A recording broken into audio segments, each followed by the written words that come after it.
You remember when I brought up the Earth Cargo Authority a couple episodes ago? I said how cool of a story idea that would be.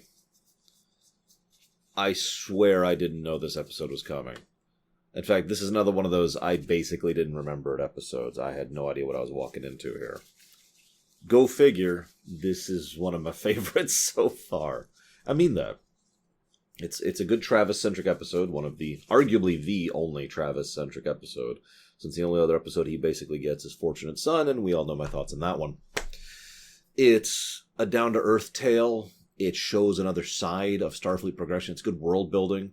It's good world building not just for Starfleet and humans, but also for the home sector. I keep talking about this, right?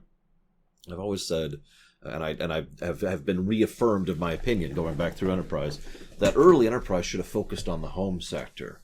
I know. Political stories are kind of my wheelhouse. I get that. But even just world building, right? Just examining and showcasing the issues back home. I feel like there's a lot of potential there. And this episode is pretty much a lower deck, well, not lower deck, sorry. This is a slice of life. This is a slice of life episode. And it does a pretty good job with it. There's a couple of noteworthy problems. I want to mention this, though. This is penned by Andre Barmanis, which I've mentioned him a couple times before. He's probably one of the most prolific Enterprise writers alongside Braga and Berman. And so there's a lot of good and there's a lot of bad there. And it shows in this very episode. I also want to give special praise to the guest stars in this one, especially Joanne Pringles. Pringle? Joanne Pringle, I'm going to assume that's how that's supposed to be pronounced, who plays Rihanna, his mother. And the gentleman, I got it right here. I've got it right. I'll just pull it up. Because the gentleman who plays his brother does a pretty good job, too. And there's a nice little scene I'll mention later. There's Corey Mendel Parker is the person. Yep, and he does a pretty good job of that, too. Haven't seen either of them in many things, although apparently he was in Spider-Man. I'm going to have to look that up later. But anyways, so, good stuff. I'm with it. The cold open is surprisingly well done. At first, I was prepared to make fun of the cold open because it doesn't really do much, right? This is a really weird position to sit in. I'm trying to find some place to be comfortable without hitting the thing because these armchair things lock in and out of place, and I'm trying not to do that on camera so you don't hear a chunk as I do it, but I think that's unavoidable as long as I'm in this chair. Sorry, guys, I haven't found a chair that is, good for my back and doesn't make noises. I'm still working on it, I swear. Maybe I should just get a throne. I'm just kidding. I would be super uncomfortable. No, the cold open, it's just like he's just sitting there in the sweet spot reading, and then he comes down and he's got a message, and that's basically it. Not much of a cold open, right? At the same time, though, that cold open is basically perfect for this.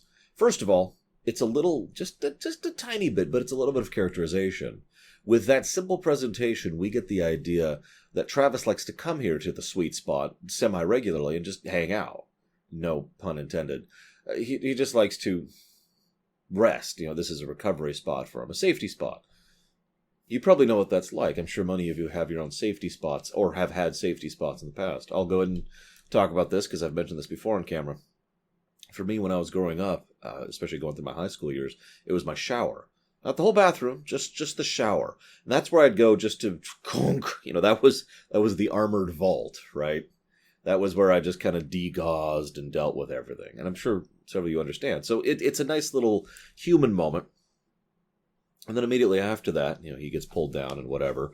And so it's also very down-to-earth, very just everyday, which also gets across the point of the episode. So I'm with it on both fronts.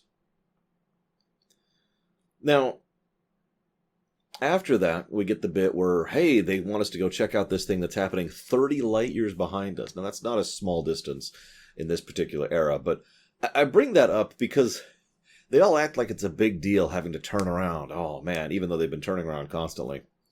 And they also reference it as if it's directly behind them. And I suddenly got the very strong mental image that their plan of exploration was, here's Earth, and they just picked a line and just went, and have just been trying to go straight out rather than, a search pattern or even like some kind of grid thing or anything that would make sense. Like they're playing Spore, and rather than trying to check out the nearby areas, they're like, that looks like a cool star over there. Anyways. So, this then leads to... I'm going to talk about the B-plot here, because it has nothing to do with anything. It's kind of a slice of life thing, and it only really stumbles once, which I will reference later. T'Pol, first of all, remembers the harmonica thing from Tucker.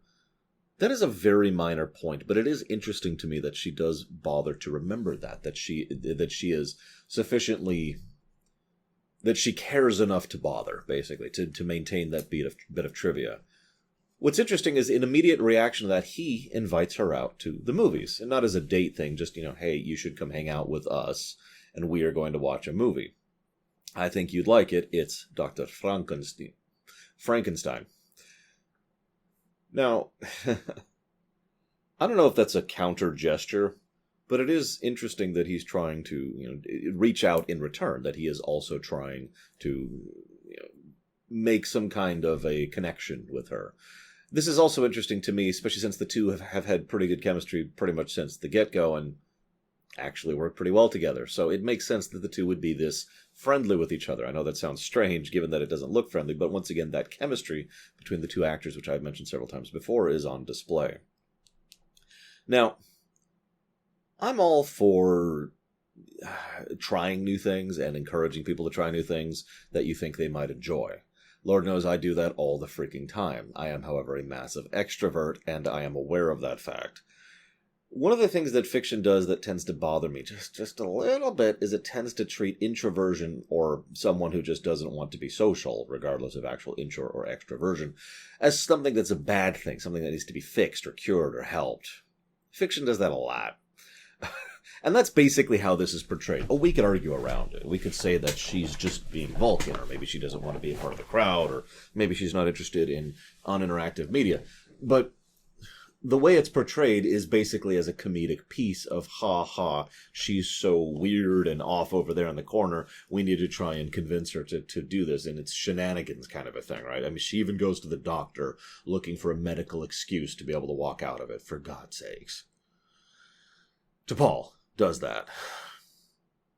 Which is just... okay.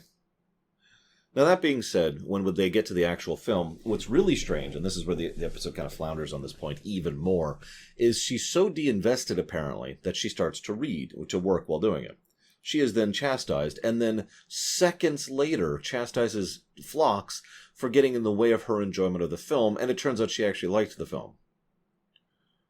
Now, there's nothing wrong with working while watching. I do that all the damn time. I did that about 40 minutes ago. I usually get little paperwork stuff done while I'm working on these episodes and watching them. Not a lot, nothing mentally taxing or whatever. Also, my friends know this. I'm the guy who, when I sit down, at home to watch a movie with a friend, I usually have a video game in my hands that I am also playing simultaneously. Now, you're probably thinking, it's so rude, and, that's valid, and if that was the kind of thing that bothered them, then I wouldn't. But my friends and family know, no, that's just me. I am paying more attention to them and to the film than I am to the game in my hand. And I will react just as much, as if I was just eyes glued to the television. That's just kind of the person I am, right? I mention this because even though it would make sense that T'Pol was into the film and was just doing something in the exact same manner that I just described, that I do in real life, it is the way the episode portrays it is, I need something to do. Oh, thank God, I don't have to watch this movie. And then later on, she tries to flip it, and it's almost portrayed as if she's either lying or making it up. And they even have the line, I think introducing her to the movies is a bad idea. Now, I'm not trying to be anti-comedy here. It's just, this falls completely on its face for me. It also does make me wonder, torches and pitchforks. No torches and pitchforks to the Vulcans. And yet there were some who reacted with fear and mistrust because they didn't know what to expect from an alien race. That's an interesting story point which won't be addressed until season 4. But I just wanted to comment on it because there's dozens of storytelling possibilities just with that point right there.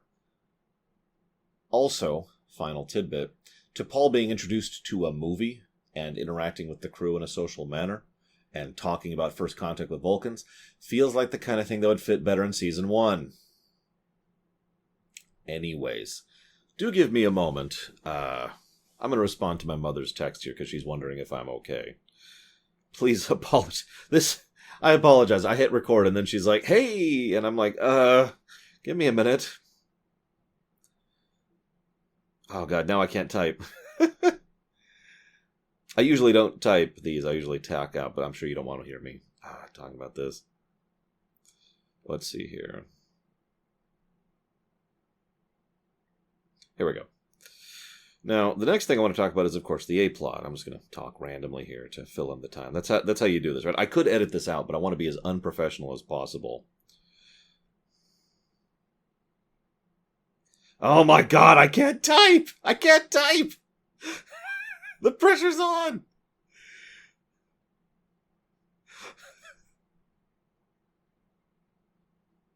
Part of the problem here, I don't know if you guys have this problem, is my brain, I have gears, right, in my brain.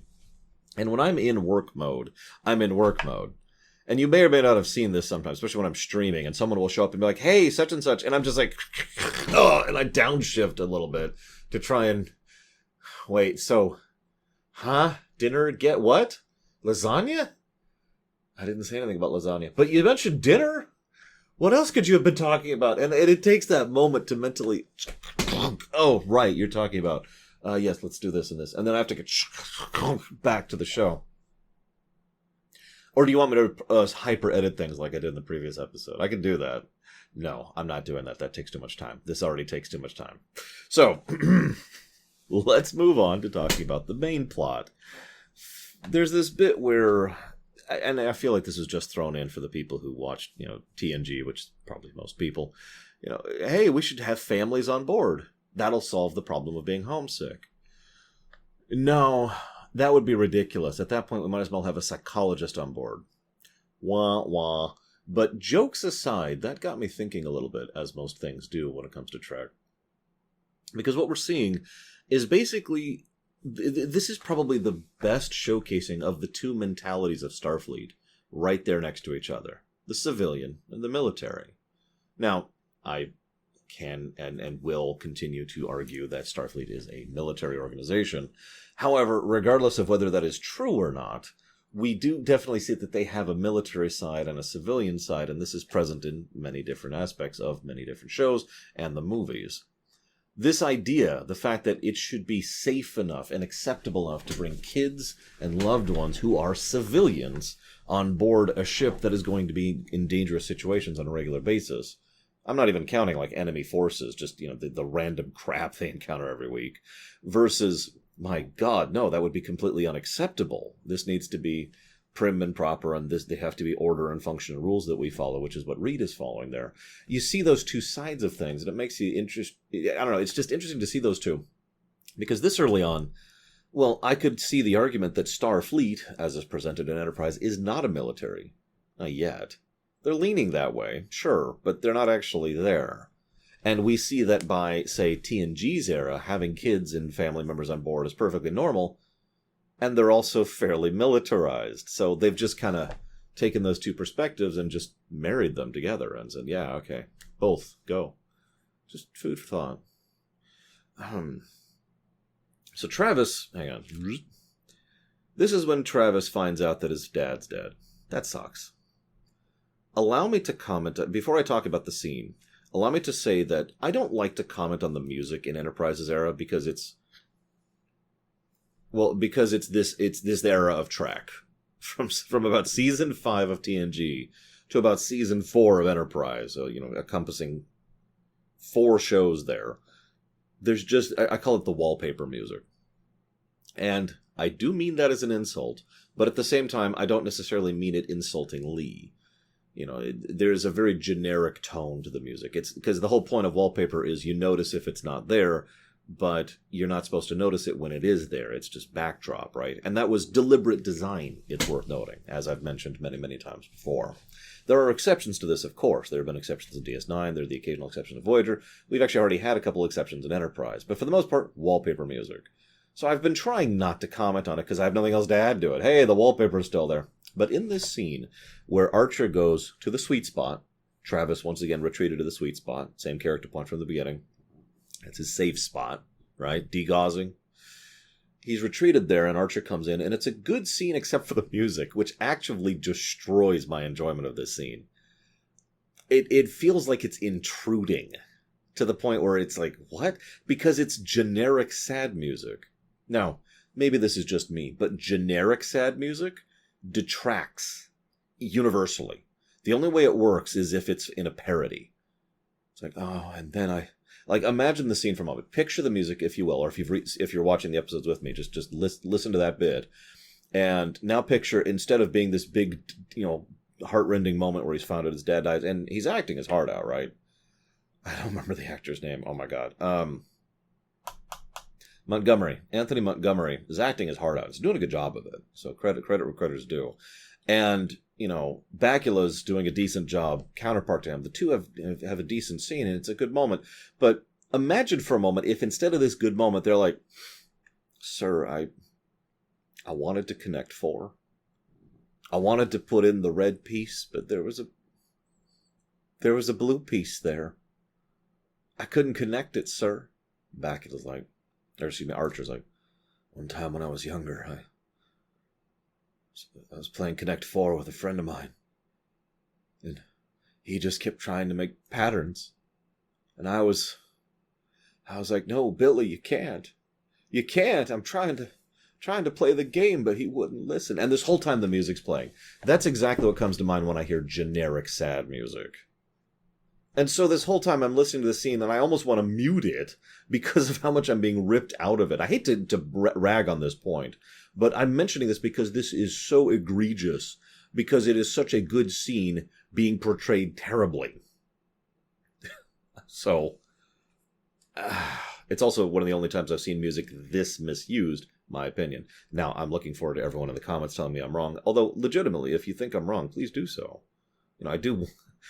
Disagreements are cool as long as we're being civil about it. So there's this bit where Tucker gives family photos to Travis to take over to his ma. I don't know if you guys know this, and of course you don't. Why would you? So I got my phone, right? Every time I visit family, which isn't that often, it's about once a week-ish. Every time I get to see family, I make a point to take at least one picture.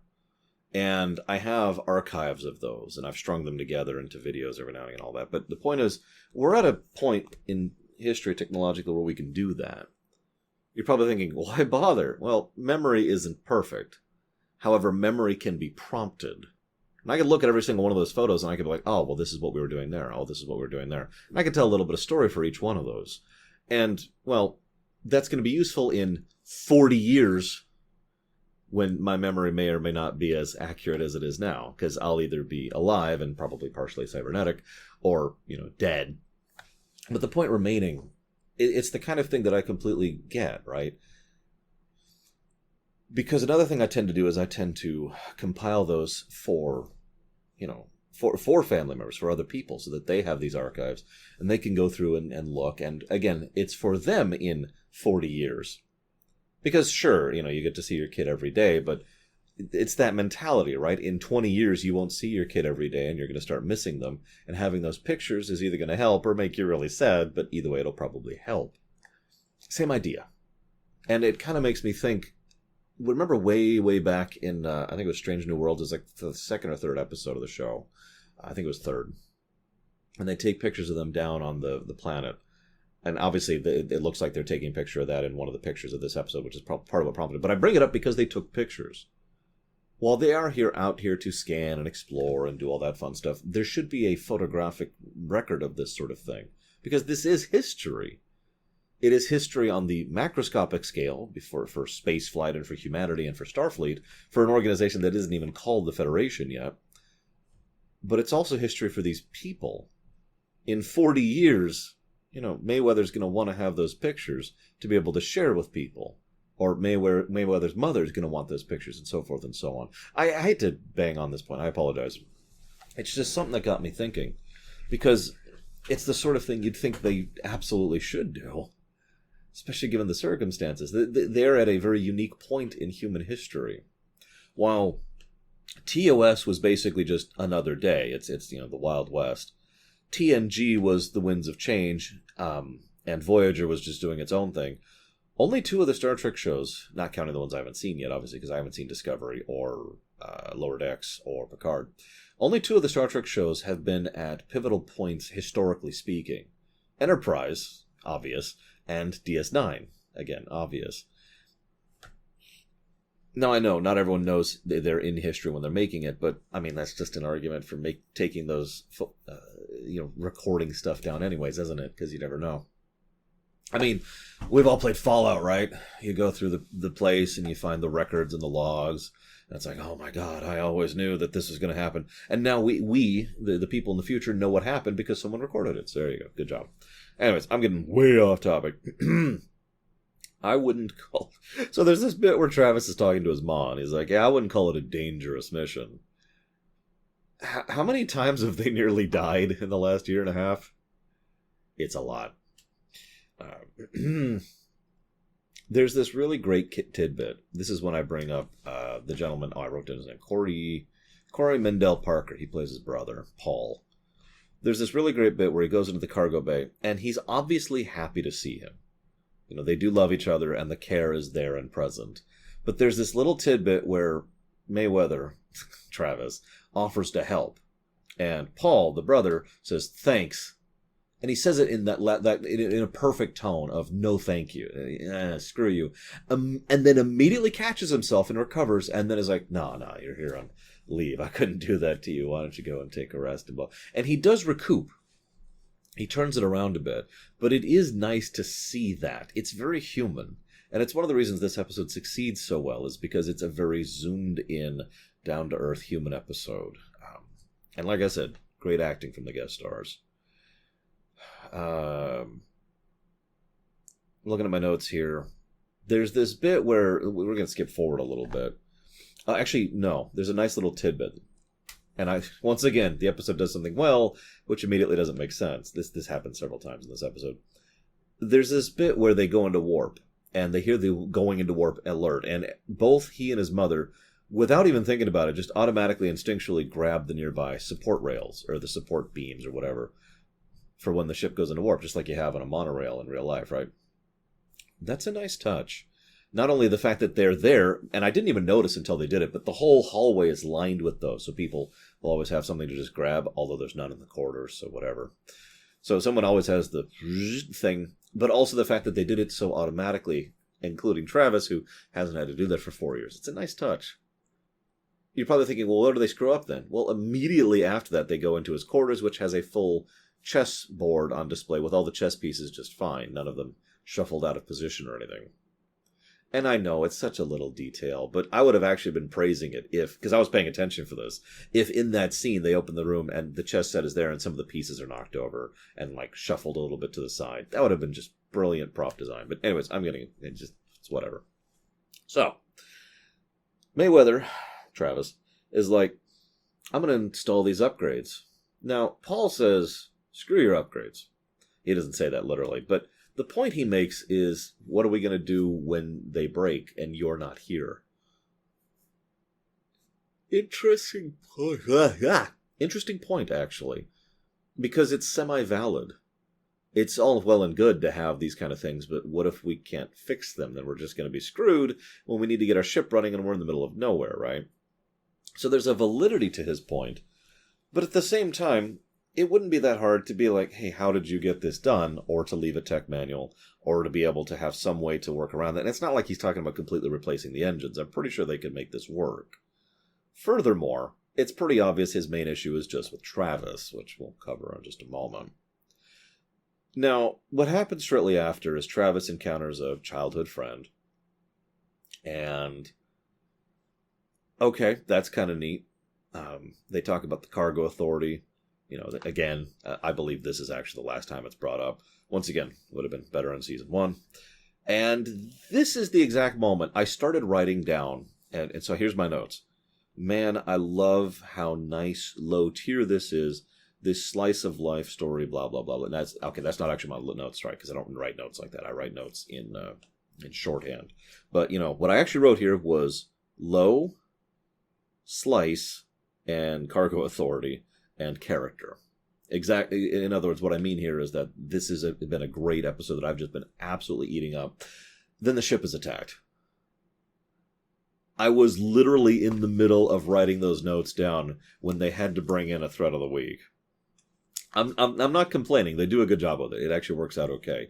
Because even this kind of a threat of the week can just be a slice of life, after all. I mean, there's nothing wrong with having that. I mentioned the possibility of a civilian Star Trek show set around this era or before this era. Remember, this is a 50-year-old ship. So, possibilities there. But, well, you still need some kind of action every now and again, right? There's nothing wrong with occasionally having a threat to the ship or threat to the individual. It doesn't all have to be low tier, just like it all doesn't have to be high tier. I am, as ever, a fan of moderation. So they get attacked, cool, and they're trying to escape, and they're trying to escape, oh God! And they're going warp 1.85. Now, this is amusing to me for two reasons. One, that's pathetic. But two, and substantially more to the point, the aliens are just kind of keeping up with them. They're not super fast, in other words. I bring that up because that right there implies that there are plenty of ships within the home sector which all have this same general limitation, not having super fast warps. And they even make this point. It's one of the reasons why I keep being irritated when an alien of the week shows up and just happens to have a massively faster drive than the Warp 5 drive. Because they shouldn't. Those should be the exceptions. Maybe they are, and we just only hear about the exceptions. But the point is, most of the people in the home sector should probably be down there at the Warp 2 range, right? And that's like their cap. Maybe Warp 3. And that's exactly what we see here. Even these brigands who are trying to rob them only have ships that can basically keep up with them. Or they can totally outpace them, and all of my points are invalid. Either way, what would you do? You're in the captain's chair there. You're on a cargo hauler with like 2 plasma turrets and a bunch of cargo, and you're already behind, and you're already having issues, and you're about to be raided by pirates. You can flee to safety, and you might make it. You can abandon your cargo and have all the problems that's going to involve, or you can try to fight back and possibly die. What would you do? No judgment on any choice here, because they're all valid choices and they can be mixed and matched, too. It is worth noting he was willing to abandon the cargo until they demanded that they take the ship as well. So, until it became a raiding, a body raiding, a slaving mission, in addition to a marauding mission, that he was willing to cooperate, and then he was willing to fight. Side note, I really like the way that the ship is. It's very Star Wars. It's this dinky little thing hauling tons and tons of just a line of cargo behind it. Because that makes perfect sense, right? There's a logic to that. It's very train designed. I don't actually know if that would work in real life space physics, because I'm not a physicist. But it is nevertheless a very cool showcasing. Before they get to the actual fight, though, he goes down and he talks with his brother. And his brother finally gets pissed off about him, and you left the family. And he just keeps hammering that point over and over. You left, you left, you left. Because that's his real concern here. While he's ranting about that, though, he mentions how Starfleet's taken all the good people. Nobody wants to haul cargo anymore. Oh no, there's a topic. And indeed, that could be an entire story arc topic in that theoretical cargo show. That's totally never going to happen. Because think about that for a second. So, you have a job. You can be someone who carries boxes. Or you could be on the bleeding edge of society exploring brave new worlds. Now, this is one of those interesting aspects that Star Trek never properly examines. It does bring it up periodically. Voyager's actually brought this up. TNG has brought this up. DS9's brought this up. Sometimes the job isn't exactly glamorous. Even amongst Starfleet, you still need people to count cargo containers. So you still need people to haul freight. You still need, the quote-unquote mundane jobs to be done, right? What's interesting about that is here in real-life society, that's true as well. It's just in real life we have this weird misconception that those jobs are less worthwhile, and therefore, those people tend to be paid less money, which is actually pretty stupid in my opinion, but I don't want to get too much into economics on this one, even though we're about to talk about economics in general. But you could argue, well, it doesn't take anything to haul freight. Okay, does that make it any less important? A doctor cannot do their job without the freight haulers. Or, to put it in another way, how are you going to, that hospital can do a wonderful bang-up job right up until they find out that nobody's taking away their garbage, and they're going to have to deal with that because the trash haulers are gone, right? Those kind of jobs are essential, is what I'm trying to get across here. And I'll admit, a little bit of the janitor background speaking here, but I stand by that sentence. Those kind of jobs are essential and critical. Star Trek doesn't really seem to present an actual answer to this problem. Because it is a problem. How do you deal with that? Because even if you assume that financial gain is not an aspect, if we have moved beyond economics, we've talked about that before, but let's assume for a moment that making more money is not part of the motivation. Not a lot of people are going to actively seek out being a freight hauler, right? So how do you motivate to do that? You could mandate service, maybe rotating service, or maybe you can try to add some kind of benefit to that. In fact, in a Star Trek scenario, it would be interesting if the economic benefit is higher for being one of the freight haulers than it is for serving on a starship. Because that would actually make a weird amount of sense given the setting. They need the extra motivation to do the job that seems less glamorous, so the extra incentive is pushed onto that market. Now, all of this is just spitballing and headcanon, because who knows what they actually do. And Lord knows that, again, even as recently, and in the modern era of DS9, the farthest forward Star Trek has gone, not kind of the new shows which I haven't seen, it would make a degree of sense, because they do still trade. They do still have an economic infrastructure. They do still want to make money, make currency, make income, and therefore actually have a living. So it's just interesting to think about how exactly they are dealing with that in this era when they don't have all of the tools necessary in order to try and incentivize. Or maybe they do have the tools and they're working on it. And again, you can see how this could become a whole thing. We could do it a whole... I've got to be the most boring person on the planet, because this sounds fascinating to me. Doing a whole, probably not an actual major arc, but make it like a sub-arc. Make it a background story arc across an entire season of this cargo Star Trek show. The ECA, Star Trek, ECA, there you go, that's the name of the show.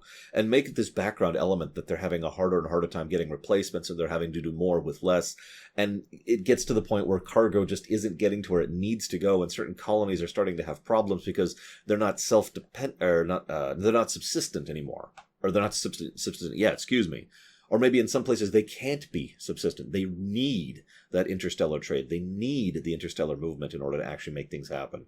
And at some point, the ECA would have to petition and be like, all right, look, how do we deal with this? And maybe that whole incentive thing I mentioned could be something that starts to be shopped around. Like, okay, we need people in order to help keep the infrastructure of the sector going, right? Anyways, enough about that boring nonsense. Let's talk about an exciting space battle. So they win. Like I said, I do like the actual ship. And in fact, I actually liked the space battle in general. The only thing that irritated me about it was hull plating's offline. They're not shields. It doesn't work that way. You also shouldn't even have hull plating on that 50-year-old ship, so let's don't even get into that. It's just I was enjoying the whole scene, and then back to the rest of the scene. The episode ends. We're good.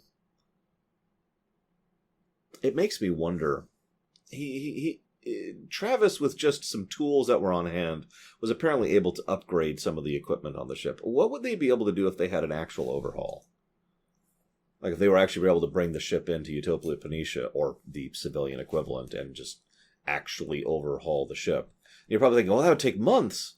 Yeah, but think of it long term. I know, it's hard to do for economic types, apparently, given investor mentality. Sorry, we're done. But the problem with a quarterly return. But the point is that if you think of it like a speed run, okay? If I spend 5 minutes just running in a circle getting something done, you'd think that would be slowing down the run. But if in so doing that 5 minutes of wasting my time effectively, I then make the rest of the run faster by any amount more than 5 minutes, then I have gained time. Right? This is routing. This is planning. So let's say they spend 9 months overhauling this ship, and then it goes out and starts hauling freight again. And given the fact that it can now go, let's say maybe just off the top of my head, warp 4, which remember, warp is a logarithmic scale, so that is way faster than warp 1.8, which they were barely managing before. Now all of a sudden they're making their hauls in way, way less time, in an order of months. They might actually make up that time inside of a year, right? Food for thought. Either way, that's all I got. This was a good episode. I wish we had more of them. I will see you guys next time.